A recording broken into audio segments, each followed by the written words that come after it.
the lovely wife of fellow actor, Papa Jason, and mother to lovely daughters Mela and Stella. Without further ado, palakpakan natin ang napakagandang mamshi, Melay Cantiveros Francisco!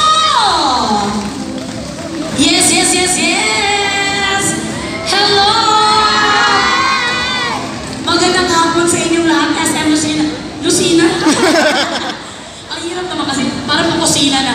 Magandang hapon, SM Lucena.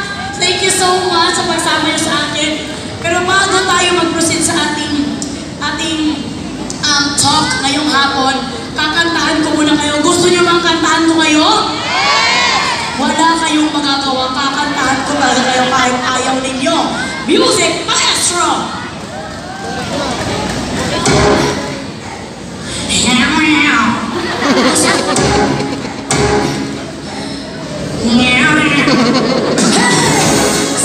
Sabay alam mo ng kanta yun.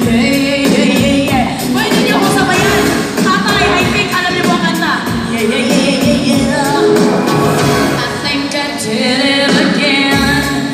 I made you believe with more than just plans. Oh baby, it seems like a crush, but it doesn't mean. But I'm serious. Don't you lose all my senses, but it just so typically, baby. Oh, I did it again. Oh, there with your heart, got lost in the game. Oh, baby, baby, oops, you think I'm in love, got a sense from my blood. I'm not that innocent. You see, I'm not all the same. I'm dreaming away, wishing that it is so true. I cry watching the day, hello, but it seems like a fool for so many ways. That to lose all my senses, but it just so really, baby. Oh, oops, I did it again. I play with your heart, got lost in the game. Oh, baby, baby, oops, you got me love, get a sense from above. I'm not that innocent.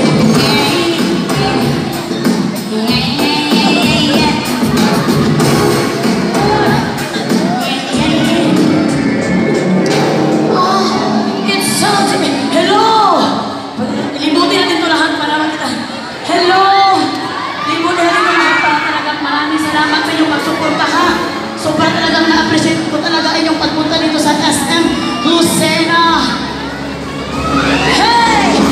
Oops, I did it again to your heart. Got lost in this game of baby. Cause you think I can run. I'm not that innocent. I did it again. With your heart, got lost in the oh baby, baby. You think I'm in love, got a sense from above. I'm not that innocent. Hoy! Alam mo talaga, singer talaga. Ayun sila. Thank you so much, Mamshi. Think I'm in love, got a sense from above. I'm not that innocent. Hoy, thank you so much. Ladies and gentlemen, let's give it up for Mamshi Melay Cantiveros Francisco! Ibang-iba. Uy, maraming salamat talaga sa inyo. Akala mo talaga attorney ako. Ano bang kaso niyo dyan? Yung uncle ko pa attorney. Halika na. Ay, wala akong Bible. Halika. Hindi na ako nakita. Ayan, well, thank you so much talaga sa mga pumunta dito. Thank you so much sa inyo. Kumalma ka, maraming magkakakaso dahil sa'yo. Ako kapapagalitan tayo ng Pang Strauss. Ay, hello! Mamaya kayo, picture taking tayo dito kaya nilipot ko na sila kasi talagang sobrang talaga akong overwhelmed. Talaga, mom. Lagi po siya ganyan. This is not our first time to go hop into SM malls. At yun naman talaga yung sobrang love na love ng Pichon at ng lahat. Ako din personally, yung equal na treatment po na binibigay niya sa lahat ng pinupuntahan namin, binibigay niya talaga din sa inyo. So, Siyempre naman kasi mukha nga tayong platito tapos magpipiling pa tayo. Thank you so much talaga sa inyo. Momshi, ako na yun. I promise them na syempre, isi-share mo ang iyong wonderful mommy journey, di ba? Lagi ka namin nakikita, lagi ka namin napapanood, pero ito kasi live di ba? Anything can go. So, ano ba? First question ko sa'yo, interview attorney. Attorney pa talaga, attorney. Gusto ko talaga yan, yung pa-attorney na outfit mo. Nag-flying kiss kasi siya. Tapos ano ginawa Nag-flying mo? kiss niya sa akin. Kinain ko daw. Ginargal mo. Talagang nasa katawan ko na. Charing na. Okay, sige. Ito yung unang question. Ano yung pinakamahal mo sa pagiging ina? Ang pinakamahal ko talaga sa pagiging ina, sinabi ko rin ito lahat sa mga, di ba nilimod ko lang ang buong Luzon para i-share sa kanila kung ano talaga yung mga challenges na pinagdaanan ko bilang sa pagiging ina. Pero ang pinakamahal ko talaga is, lahat mahal ko. Pero yung pagising mo sa umaga na may tatawag sa'yo na mama, yung pagising mo, mama! Uy, mama na talaga ako. Alam mo yung may nangangailangan talaga sa'yo.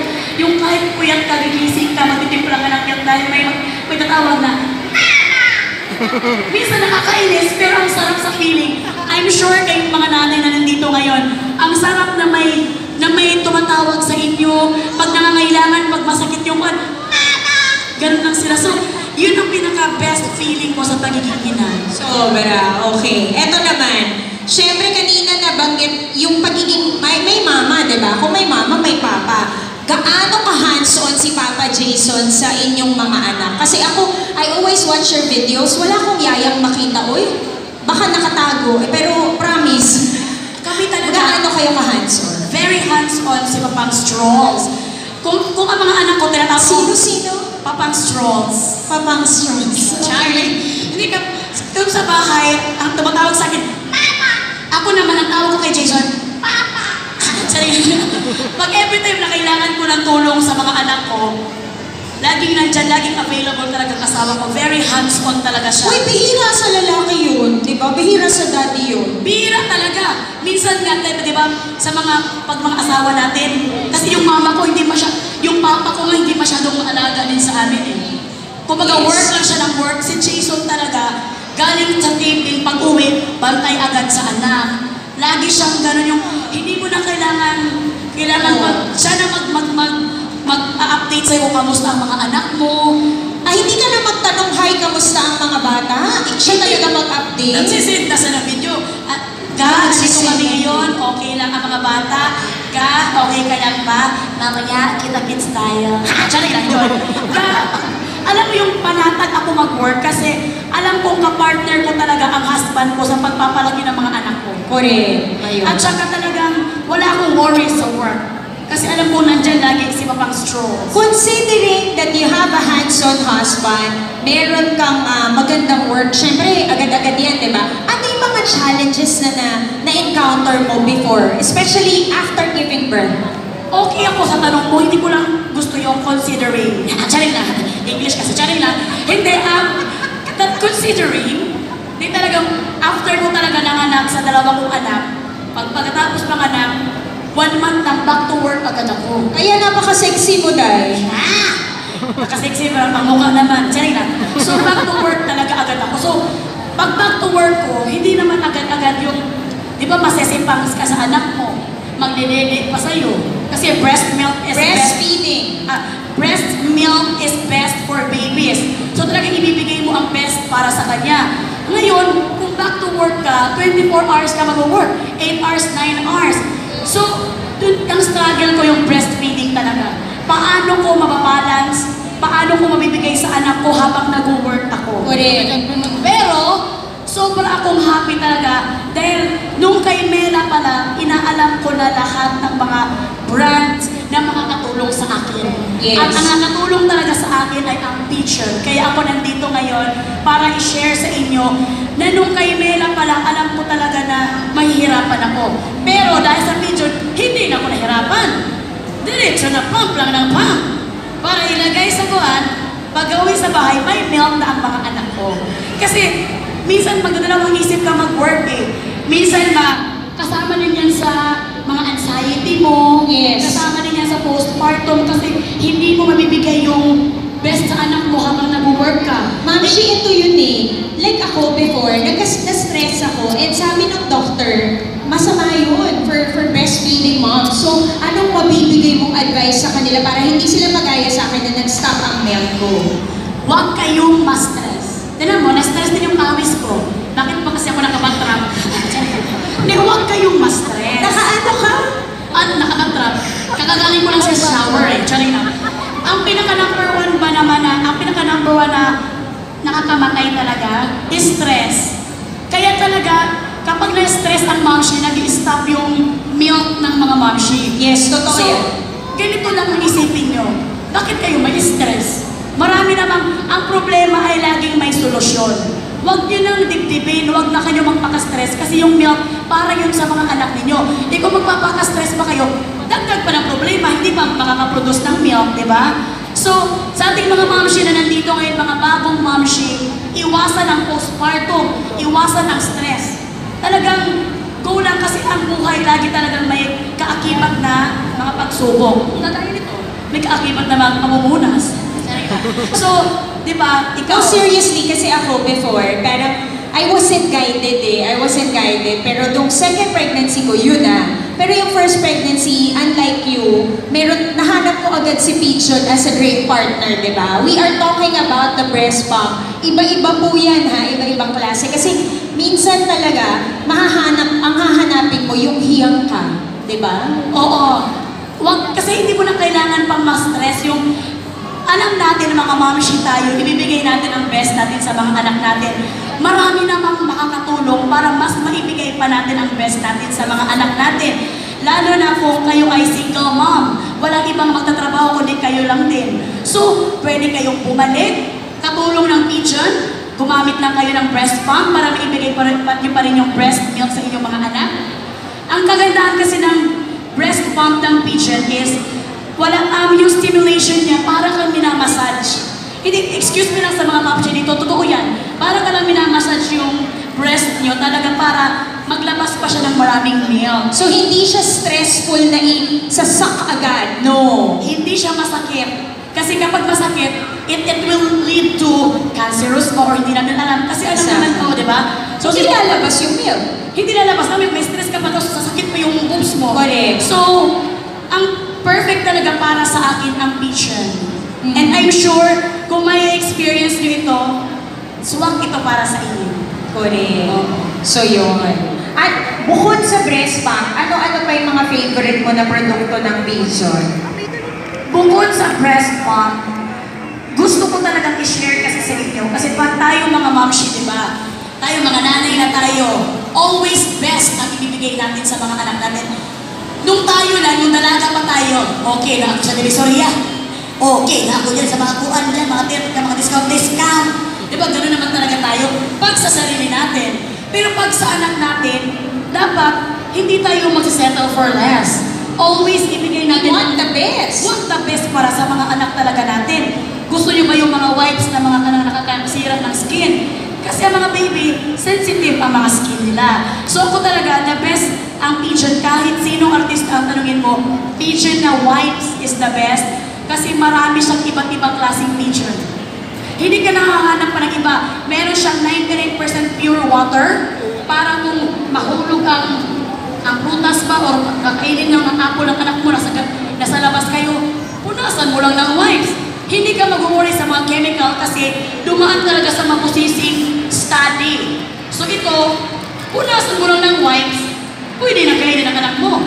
Aside sa pure water, meron din siyang hand and mouth and mouth. Oo. Yeah. Na talagang very malinis siya. Very, kung mahulog yung mga kutsara, punasan mo lang ng kon.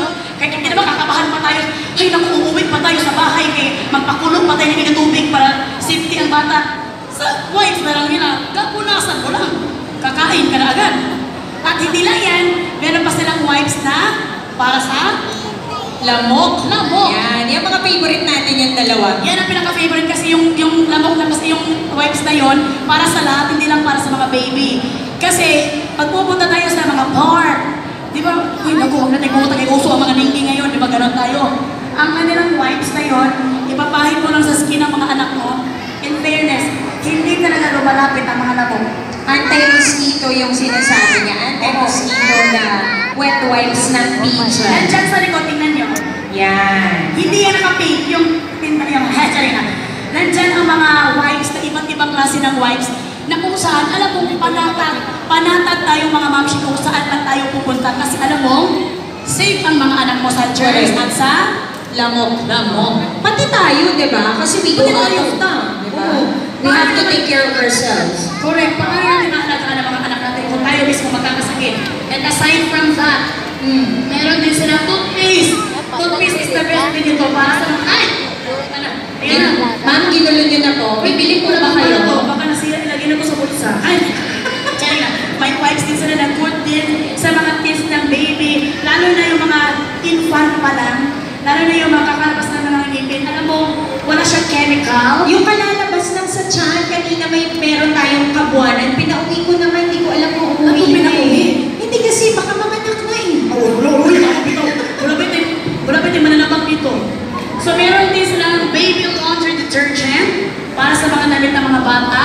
At Yes. meron din silang yung panglinis ng mga nilihan. Ay, ito pala pinaka-the best para sa akin. Ang Liquid cleanser? ito, ang Ayan, ang bottle ni Pigeon. sobrang happy ko talaga sa bote ng Pigeon kasi yung bote ni Mela, ginamit pa ni Stella. Si Mela po yung panganay na anak ni Si May- Ma'am Shimela. Si Ate Mela, yung 5 years old ko na anak. Yes. Si Stella yung 2 years old. Uh-huh. Actually pala, ang panganay ko talaga si Jason. Actually, so, ginamit pa talaga ni Stella yung bote ni Mela kasi bakit? Talagang alam mo talaga yung materials na ginamit ng Pigeon. Kasi ang Pigeon kasi, if you all know, made in Japan. Alam naman talaga natin pag Japan, di ba? Yes. Pigeon is the number one baby, number one na brand sa Japan. Basta all about sa mga baby items. So, alam nyo ba, nung ginamit pa ni Stella, parang bago pa. So ano nang ginawa mo? Sobrang happy ko ngayon, 2 years old na si Mela. Pwede kong lagyan ng cellophane, pwede ko pang ibenta. Hindi kasi, di ba yung ibang dedihan naman, pag ginamit mo, paghugasan mo, nag-brown-brown na dito sa color milk, yung parang blurred na. Hindi nag-sustain talaga. Ako ay agree. Sa ibang bottles nag-sustain. Pero dito, mukha talaga siyang bago, di ba? Pero syempre, yung kagandahan din ng nipple nito, tingnan niyo yung Yes, nipple. hindi basta-basta na ano. Yung nipple niya kasi, may ibang bote na iba din yung nipple. Kasi Yes. ito yung pang baby pa, yung nipple